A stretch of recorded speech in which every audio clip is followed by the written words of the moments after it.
The biggest emotion was like when I saw a video of it, of the animation on stage with like hundreds of people watching. Like that was just, I think, one of the best moments. Hi, Ginni. Welcome to the Well-Fed Creatives podcast. Thank you so much for coming. Now, before we start, I just want to say that I'm really a super big fan of your designs. I think the first one I saw was the I am a mirror of my own experience 3D art. Like, do you remember that? It was the one with yellow paper behind it, and it actually inspired the background art of the podcast now. So it's also got a yellow paper behind the logo too. Yep. Oh my god, that's crazy. That's actually like one of my first artworks that I did in 3D. Yeah, exactly. I saw that first on Instagram, and I think I was just like scrolling through my feed, and then your 3D art popped up, and I was like, wow, that's so cool. So I literally immediately saved it, and I was like, I need to see this later. So, yeah, it was really cool. Thank you. Yeah, no problem. Let's start from the very beginning. So, who is Ginni, and how did she start her 3D art journey? Okay, well, I am Ginni, as you said. I'm 24 years old, and I am Italian, and I travel between Los Angeles and Italy. And actually, my journey, let's say, in art didn't start with 3D, even though that was when I first decided to go to university to do animation, my intention was to do 3D, but things happened, and I ended up actually just diving into 2D digital painting and 2D animation. So I've been doing that for like the past 4 or 5 years. But I just always had this desire to learn 3D, and I kind of tapped into it in university, but never really learned fully. And once I established my style in 2D, I just kept doing 2D digital painting, and finally I decided to start my 3D journey, and this was 1 year ago, roughly. Not yet 1 year. I started last December, if I remember well, where I was like, okay, I'm just gonna do a tutorial of like one of those was like the one you mentioned, one of the first artworks I did. Lettering in 3D. So I was like, I'm gonna start, and I don't know, I just loved it so much. I did this on 3D in university because that's why I went there, but then I dropped out the second year because it wasn't giving me what I was looking for, and I was already working as a freelancer. So yeah. Oh, I see. I'm pretty I'm not like super it's not been so many years. I'm pretty new, but I love it. Yes. That's amazing. It only took you like a year to learn 3D, and like suddenly you're like really good at it. I don't know. It was flowing. Like, I just loved it so much, and like I practiced every day. Making new artworks every day, all day. So I learned pretty fast. I have to say, I'm pretty surprised myself. Oh, but how was art school like for you? Because you mentioned you took it for like 2 years, if I'm correct. Yeah. I really, before starting university, I just loved drawing analog. So like I was drawing on paper. And I really liked acting and shooting videos. Like I was like, what can combine these two things? And I thought animation combines like drawing, making art, and also creating like a movie. So I was like, I want to go to animation school in London. That's where I went. It was called the UAL, University of Arts, and the name was 2D and 3D animation. But the purpose was to do 3D, really, what I wanted to do. The first year I was there, though, we kind of did like more like, an introduction to animation in general, doing 2D, like analog animation, doing sketches and stuff. So I didn't really do 3D the first year, but it gave me, I don't know, I just started sketching. I just started doing characters, and I started painting digitally, and I loved it. And I started drawing on Photoshop, and then I got the iPad, and I started doing Procreate. So I kind of like, I was like, I love this. Like, I want to do digital paintings, and I started just doing artworks for people. And Then the second year, yes, I started a little bit of 3D, but it was just like one class a week, and I wasn't learning that much, and I just kind of like put it on the side. And I decided to drop out, and I already had kind of something going because I was doing 2D digital paintings, portraits, cover arts, and that's what I was, freelancing with. So I had people maybe reaching out to me, said they wanted portraits. So then I moved on to 2D animation and doing lyric videos for artists. So a lot in the music industry, like doing cover arts and lyric videos. But it was all 2D. I did see that 3D art you made for Wolf Tyla, if I can remember. That was so cool. Yeah, it was on your concert, if I can remember correctly. You were there? No, I mean, I just saw it on your post. Oh, okay. But yeah, I wish. What? I wish I was there. But yeah, it was so cool. Well, so basically, how did you learn 3D? Because you mentioned that you only, got a glimpse of it in college. So did you like take courses after you dropped out, or? No. So after I dropped out, I just kept doing 2D, and then I just, last year I decided to watch some tutorials on YouTube, and I did Blender, which was free. I practiced when I was in school. I practiced in Cinema 4D, but you have to pay a lot for that. So I was like, I'm just gonna do Blender, which I heard was good, and that's where I started. I started with the logos, actually, like lettering and words, which is something that was different from what I usually did before, because I used to focus a lot on, artworks with environments, more than environments, like paintings and portraits and characters.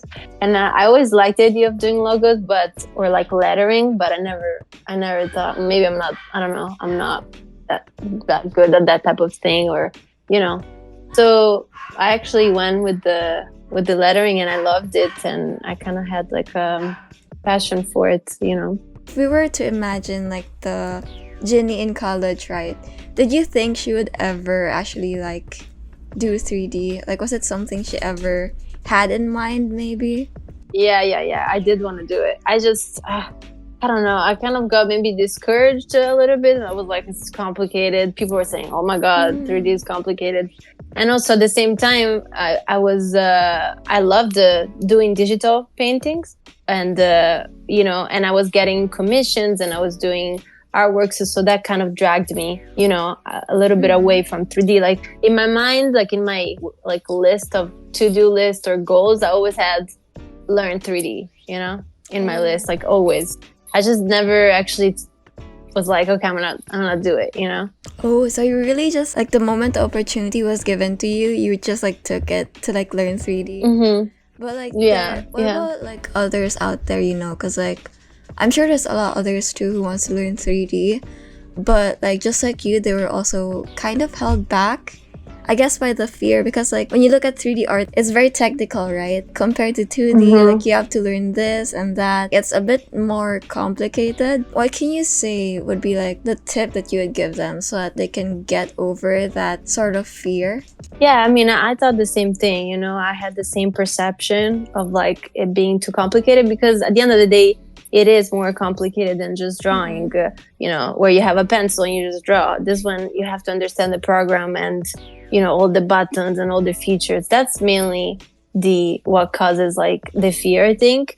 But I realized it's just about learning how to use something, because once you learn, okay, this button does this button does that, you have the tools, like you can just create whatever you want. So it's not really like that difficult. Like it's not difficult. I don't find it difficult. I had more of a strong perception of it being difficult, but then when I actually started, it wasn't like that.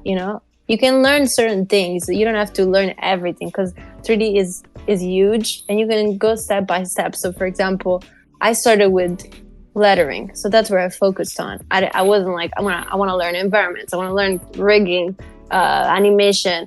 I was just, let's start with one that I like doing this thing, like it's interesting to me, I feel attraction to it, and I want to learn how to do lettering. So from there I was like, okay, I want to try to add grass. Okay, then I learned particles, I learned how to add grass, or I want to add water in this artwork. I look up a tutorial to how to make water. Boom, I learn water. You know, like you do it step by step, so it's not so overwhelming. So what do you think? Like, cause your process, right, was like going step by step from this to that. For beginners, what do you think they should start with? I mean, it definitely depends on the artist and how someone likes to learn things.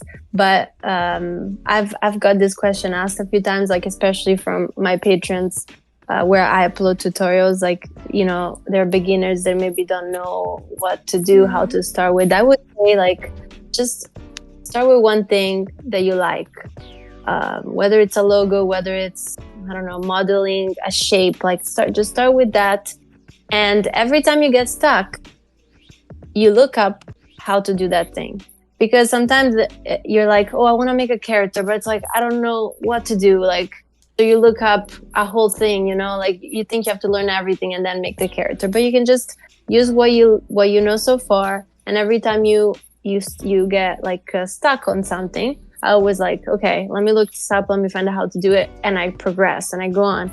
If I get stuck, I don't know what to do, then I look it up, you know, and you go step by step and you learn so much like that. Yeah, that's definitely true. Would you say that 3D art overall right now is like your main thing, right? Has it really allowed you to like go on with this like full time? Or do you think you would also like do something on the side and, you know, have this stuff, or have you just really focused on 3D full time? Oh yeah, 3D full time. I was 2D full time before, and I had quite enough commissions to like, you know, make some income. And at the same time, you know, when I was doing 2D, it's not like I had to pay rent or anything. But right now, like, I'm fully 3D artist. Like, I don't do anything else. I just do, you know, animations and stuff, and I work with brands. But yeah, you can definitely sustain yourself, you know, with this, like I do. So it's really cool. That's nice. Like, you can imagine like doing something you like for fun, and then, you know, being able to live off of it. That's really cool. And like that's kind of like the thing that people imagine when they become artists or like creative entrepreneurs. Like, you know, they imagine themselves doing the things they love every single day and like being able to live off of it. Going back to what we mentioned last time, the collaboration with, you know, musician, like I'm kind of curious, how was the process like for you? And like, how did the collaboration go? So a lot of the times collaborations happen because maybe they actually reach out to me, like the company or the person reaches out to me because they, just like you saw, you know, my artwork on Instagram, they saw something I created on social media and they reach out to me and they want to collaborate with me.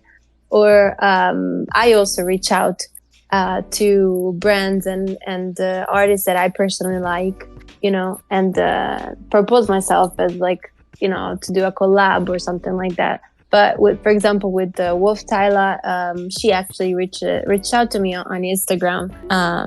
She DM'd really me, and I was like, of course, it was so cool, you know. I was like, oh shit, like I didn't know her like before then, but like you know, I could tell she was popping. You know, I saw how many followers she had and stuff. It was really cool, like that she wanted me to work with her.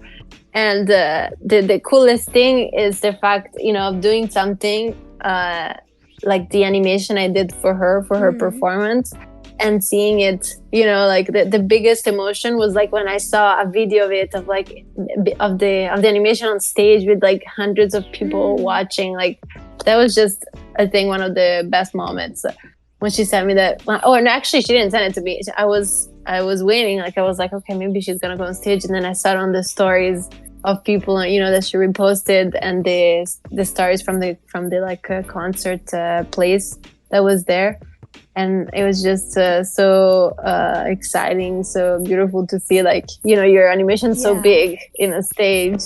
Yeah, that was so cool. It was really nice too, the 3D art that you made for her. Like I could tell she would like it so much. Yeah, thank you. You're welcome. Throughout your path as like a 3D freelance artist, from what you can remember, what would be the biggest challenge that you faced like along the way, and how did you get through it? I think the biggest challenge was actually doing this switch between 2D and 3D. Because this happened, in fact, 1 year ago. And, I was doing portraits and I was doing paintings and 2D artworks, but like something, I don't know, something was off. Like I wasn't so happy with what I was doing, like with the result. And I was kind of like, I don't know what to draw. I kind of had like a moment of like, do I want to draw? What is my style? Like, like this thing of the style of the artist can be a little bit stressful sometimes. Yeah.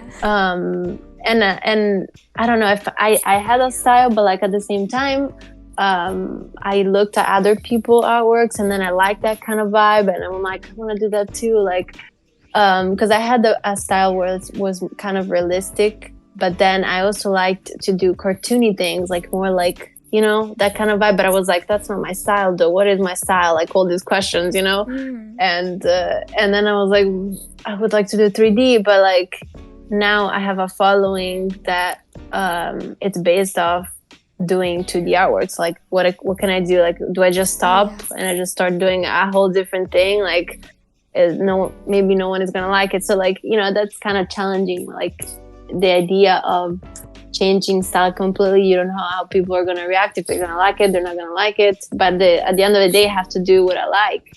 And also, something I always had in mind is like, do I need to have one specific style that I always do? Like, can I just do whatever I like?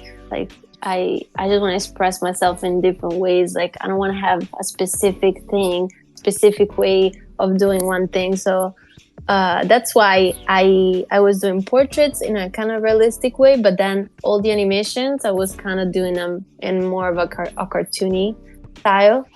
And I just like the idea of being able to do different, do art in different ways and not be stuck with one way. But when I started 3D, everything was kind of easier. I don't know. It just allows me to express myself and my arts and in a smooth way. And to be honest, when I first did that 3D lettering artwork, my first 3D lettering artwork was, I think, a mosh pit in the clouds. I wrote something like that. I was like, I don't know if I should post it. Like, I didn't know if I wanted to post it or not, because I was afraid that it was too different from what I usually do. And I was like, all right, I'll just post it. And it got actually a really good reaction. Like, people were like, oh my God, this is so cool and stuff. So that gave me strength to continue and pursue this. Yeah, that's really what most artists struggle with, the switching styles one. And like, I think definitely with 3D you have more flexibility with like what you want to do with your art, because you can explore more, styles, and like it's still exactly 3D.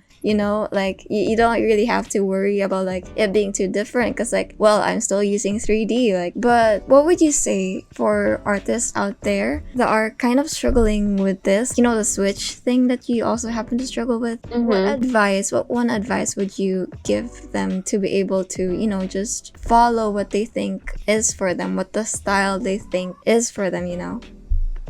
Yeah, I think the most useful thing, at least for me, was just don't think about what others are gonna think or how people are gonna react, and all this like paranoia and stress about what is my style, what is not my style. Just do what you like. Just follow what makes you like happy, like when you do it. Just follow that and keep doing it. And I feel like it just comes naturally, because it's something that you don't need to overthink too much. You can't plan it. You can't like just think about a style that you want and then just make it happen. You kind of have to go with the flow and what comes from inward. Yeah, that's true. But also, I think, because there's this two categories I see in the artists. It's like, especially on social media. So like the artist A is like more of a public figure, right? And like that's you, because you're like putting your name out there as Ginnijoie. Like that's your brand. It's you, And then there's artist B that's more like they created this entire different persona. It's not them, it's more of like really a separate brand. So I feel like they're definitely more scared to like, be switching or something like that. Like, would you say that it's definitely better to present yourself online as a public figure or as like the separate entity or a separate brand? I think it just depends where you want to go with it, like what's your purpose and stuff like that. I think everyone should do whatever feels right, but for me personally, it just feels more natural, to just be me and presenting myself for me. And I feel like, I'm an artist and I want to do this like in my life. So I just think the best way to just be it is to present myself as just me. And I feel like you also connect with people so much better because like you're not really having this like entire persona, different from you. It's just you interacting with people as well. Yeah, exactly. So if you could turn back time and like tell your younger self to just like, make that switch, because like everything's gonna be fine. What exactly would you say to them to be able to make that switch? Oh, Let's get emotional. I mean, I don't know, because it did happen this switch. So at some point in my life, I did tell myself something, and I did it. And I wouldn't change anything, to be honest. I wouldn't change. I wouldn't say like, I wish I thought of it earlier. I think everything happens for a reason, and this is just the right time. Because I did start 3D. I did try to start 3D before, and it just didn't go. So I guess this time was the right one. So I think just, I would say go with the flow and trust the process. Everything happens at the right time. Yeah, that's true. I'm just curious about something, and I think your fans would be too. Are there any future plans or secret projects that you'd like to share?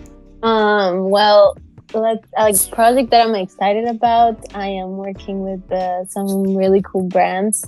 One in particular that it's like, I was like, oh my god, it's Benefit Cosmetics. I don't know if you heard of it.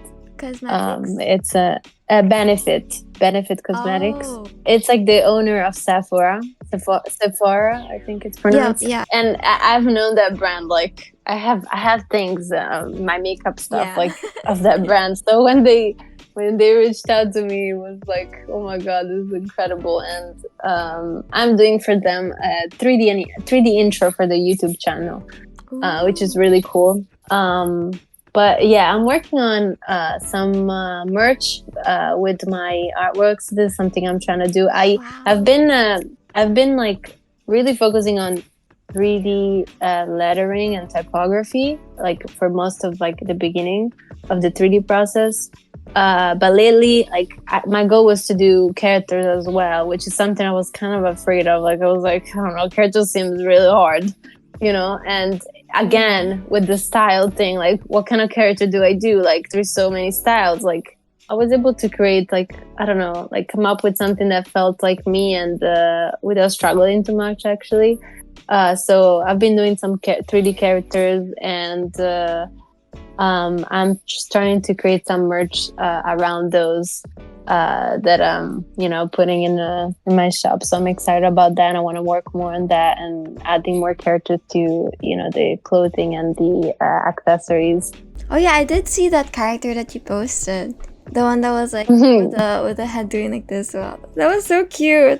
I kept playing it over and over again because I also really like the textures that you added to the hair and everything. Yeah, I really love playing with the materials, like making the character very cartoony, but then adding like realistic, clothes and stuff like that. So, for giving advices to other aspiring 3D artists out there, would you say that it would definitely be beneficial to just learn everything yourself?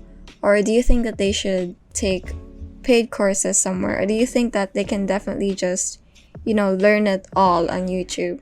I think, yes, you can definitely learn everything by yourself, but that doesn't mean you shouldn't, I'm not saying you should not go to school or anything. That's very useful.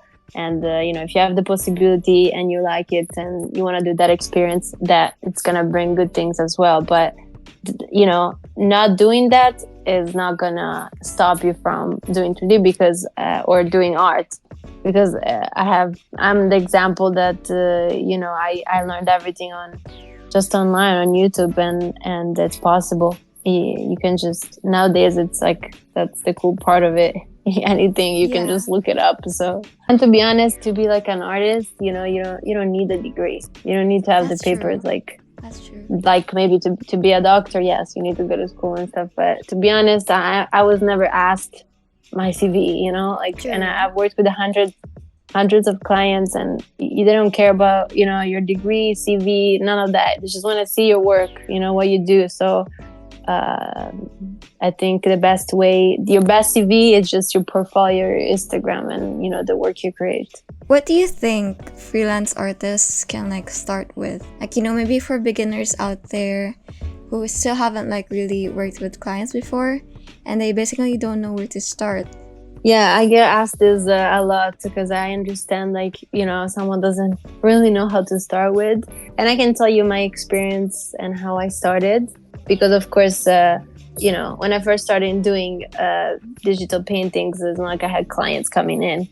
No one knew me or like my work. So I think the first thing that I would suggest is create art that you like, that makes you happy, and share it, because by sharing it you allow people to see you, to see your work, and that attracts clients.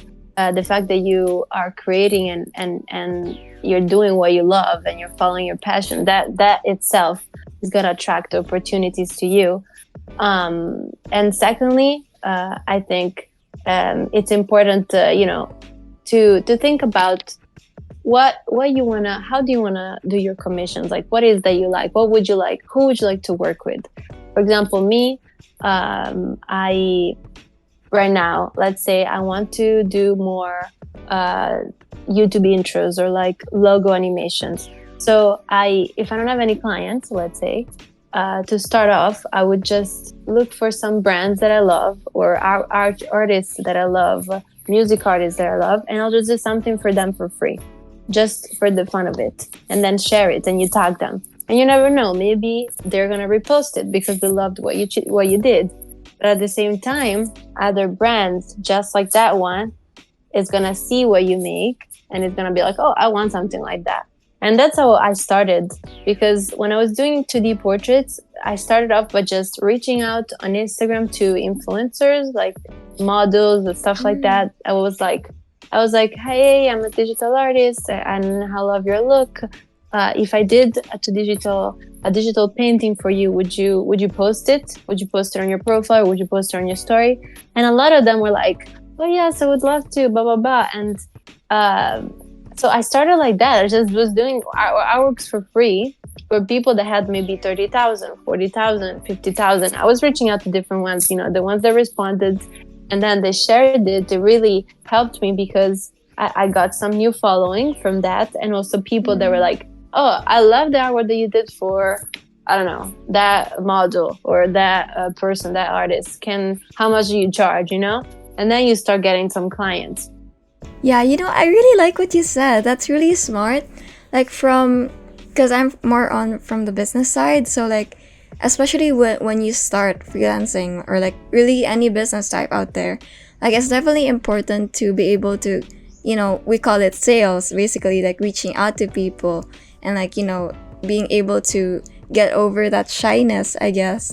And I think that most artists are definitely more shy to reach out to other people, and sometimes that kind of like blocks them off from the opportunities and stuff. Okay, this is probably the last question. So what's something that you wish you'd known before starting your freelancing journey? Oh my god, that's a hard question. It's the last what I big wish I round. knew. Okay. What did I wish I knew? I mean that it's not always a yes. When you reach out to people, then you're gonna get no, but it's okay. That it's a process, to find the right balance. Even like when you start getting commissions, like to this, like a lot of questions are regarding how much do I charge. and like how do you do commissions? Like, do you send the artworks first, or you like get the payments first? Like there's all these like things that you don't know, at the beginning. But everything is a learning process, as you do it. Patience and passion. Passion for what you do. So thank you so much for being here with us, Ginny. This conversation Of was course. definitely such an eye-opener for creative entrepreneurs out there and maybe aspiring 3D artists as well.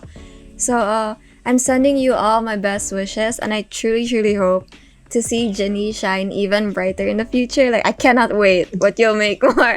So thank you so much for your time again, Ginny. Thank you for having me. This was a pleasure. It was so fun, and it was really nice to talk to you.